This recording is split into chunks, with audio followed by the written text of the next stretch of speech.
오늘 개설하고 가야겠다.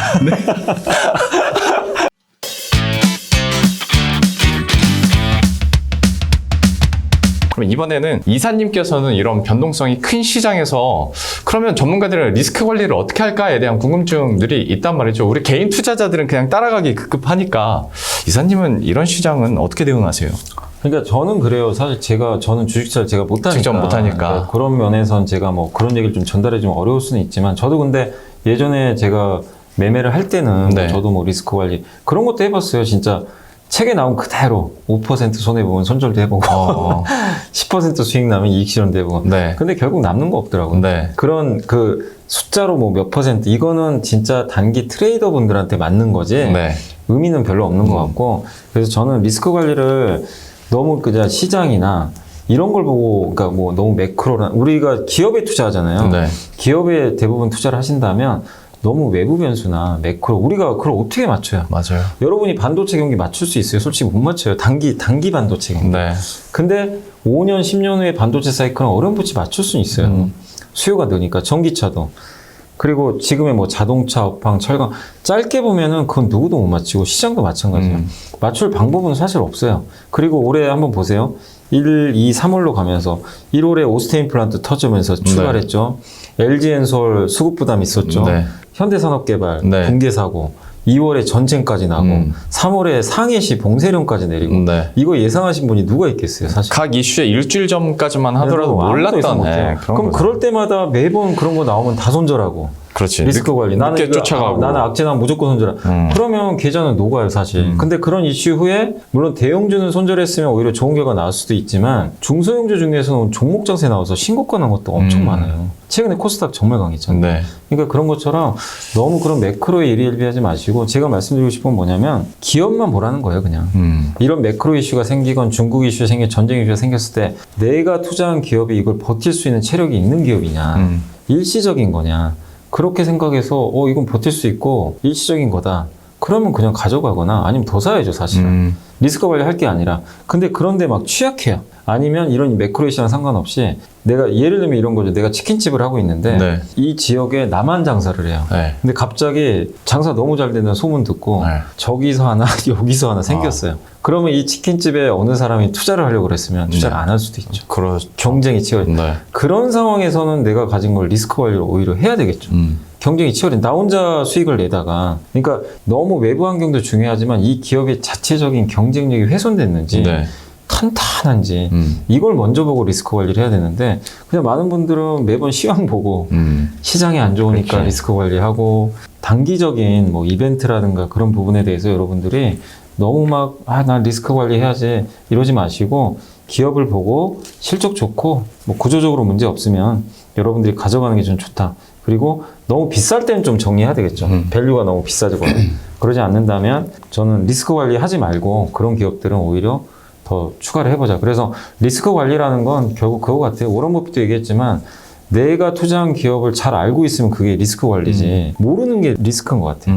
그냥 모르고 사는 기업들이 그렇죠. 있어요. 그게 리스크지 내가 잘 알고 있으면 알 수 있잖아요. 아 나는 이거 회사 좀 안 좋아지네. 리스크가 그때 하면 돼요. 그래서 기업을 알고 투자하는 게 그냥 그게 가장 정답 아닌가 싶습니다. 그러니까 듣다 보니까 또 드는 생각이 여러분들도 어떤 종목 매수할 때는 기업을 보거든요. 네. 근데 정작 손절할 때는 미국 국채금리 보고 손절하는 경우들이 많이 맞아요. 있어요. 그게... 그러니까 기업의 밸류나 뭐 가치는 그대로인데 뭐 훼손된 게 없는데도 그냥 시장이 팔라고 하네. 그냥 팔다가 이제 계좌가 녹는 경우들이 많은데 어떤 좀 기업 자체만을 보고 거기에 대한 믿음을 갖는 게 오히려 반대로 리스크 관리일 수도 있다라는 얘기까지 해주셨으니까. 그게 국채금리나 이제 미국의 시장 상황 아니면 샹하이 셧다운이나 이런 걸 보고 만약에 손절을 했을 수도 있잖아요. 네. 안 좋으니까. 그거는 사실 이제 본인 스스로 트레이더라는 거예요. 왜냐면 내가 단기 대응한 거잖아요. 그렇죠. 그러니까 트레이더 분들은 그렇게 하는 게 맞겠죠. 근데 내가 이 기업을 그런 게 아니라 좀 구조적인 성장이나 좀 장기 사이클을 보고 사신 분들은 그런 거보다는 그 기업의 본질 가치를 좀 보고 좀 안 좋아도 이겨내는 게 저는 맞다고 생각을 하고 있습니다. 자기 집 컴퓨터 방에 모니터가 4대 이상 없다라신 분들은 트레이더가 아니라 네. 약간 이런 기업에 집중하면서 길게 가는 게 결과적으로 좀 수익률이 잘 나오더라라는 거 확인하시면 좋을 것 같고. 근데 문득 듣다가 생각한 게 이사님은 그러니까 주식을 못 하시잖아요. 네. 그러면 투자는 하실 텐데 뭐 자산 배분이나 그런 걸 좀 어떻게 하세요, 그러면? 뭐 자산 배분이라고 할 게 없고요. 저도 이제 주식은 하고 싶은데 못 하니까. 펀드 하세요. 그래서 뭐 ETF나 펀드 이런 건 가능하거든요. 네. ETF도 뭐 제한적으로 네네. 지수형밖에 못 해요. 음. 지수형 정도 할 수 있고. 근데 이제 저는 저의 자산의 대부분이, 그러니까 저는 이제 현금은 한 20% 있고요. 네. 나머지 이제 금융자산 중에서 대부분은 다 거의 펀드에 다 넣어놨어요. 흔히 말하는 뭐 고배당 펀드 같은 거. 네네. 저는 그래서 그런데 뭐 여기도 출연료 주는지 제가 잘 모르겠는데 드립니다. 아무튼 네. 그 얼마 안 되지만. 입금 되잖아요. 네. 그럼 무조건 넣어요 그냥. 아, 진짜요? 펀드에 다 넣어요. 그러면 저희 출연료는 저희 고배당 펀드에 넣으시는 것도 의미가 오늘 개설하고 와야 되겠다. 아, 제가 민망하네요. 내가 너무 홍보하려고 집중이 돼 있으니까. 아무튼 그렇게 펀드 쪽으로 펀드에 좀 왜냐 많이 그리고 하신다. 저는 인덱스 펀드나 왜 고배당 펀드를 하냐면 네. 제가 트레이더도 아니고 일일이 막 그 신경 쓸 수는 없잖아요. 맞아요. 네. 근데 이거는 제가 검증해 본 결과 어쨌든 연평균 7에서 8% 수익이 났어요. 제가 몇십 년간 이게 연평균 수익을 계산해 봤거든요. 그러니까 그냥 적립식으로 이렇게 꾸준히 사면 괜찮더라고요. 네. 예, 오히려 하락장에서 더 수익도 나중에 또 좋아지기도 하니까. 네. 그래서 저는 일부 ETF하고 거의 대부분의 자산은 고배당 인덱스 펀드 이쪽에 다 계속 집어넣고 있습니다. 고배당 예. 인덱스 펀드에 좀 열심히 투자를 하고 네. 계신다. 우리자산운용 홈페이지에 오시면 관련 상품들 보실 수가 있습니다. 참고하시고 마지막으로 이사님의 투자 철학이랄지 아니면 꼭 우리 개인 투자자들한테 이거는 얘기해주고 싶었는데 방송에서 못했다라는 얘기가 있다면 한마디 부탁드릴게요. 많은 분들한테도 뭐 예전에도 얘기도 했었고 한데 항상 강조드리는 게 좀 그거예요. 너무 다들 급하신 것 같아서. 그러니까 결국 급해서 손실이 다 가중되더라고요. 왜냐면 내가 물론 이런 분도 계세요. 천천히 시작을 했어요. 성과가 좀 났어요. 네. 그래서 잘 돼서 이제 더 자금을 늘리고 이렇게 하면서 투자를 했는데 작년부터 또 시장도 안 좋고 네. 하다 보니까 손실도 좀 어느 정도 나게 되고 근데 그런 분들이 좀 인내심을 갖고 또 기업 분석에서 천천히 하시면 상관없는데 이 고비 넘어가면 또 좋아질 수 있는데 그게 아니라 이제 거기서 악수를 두세요.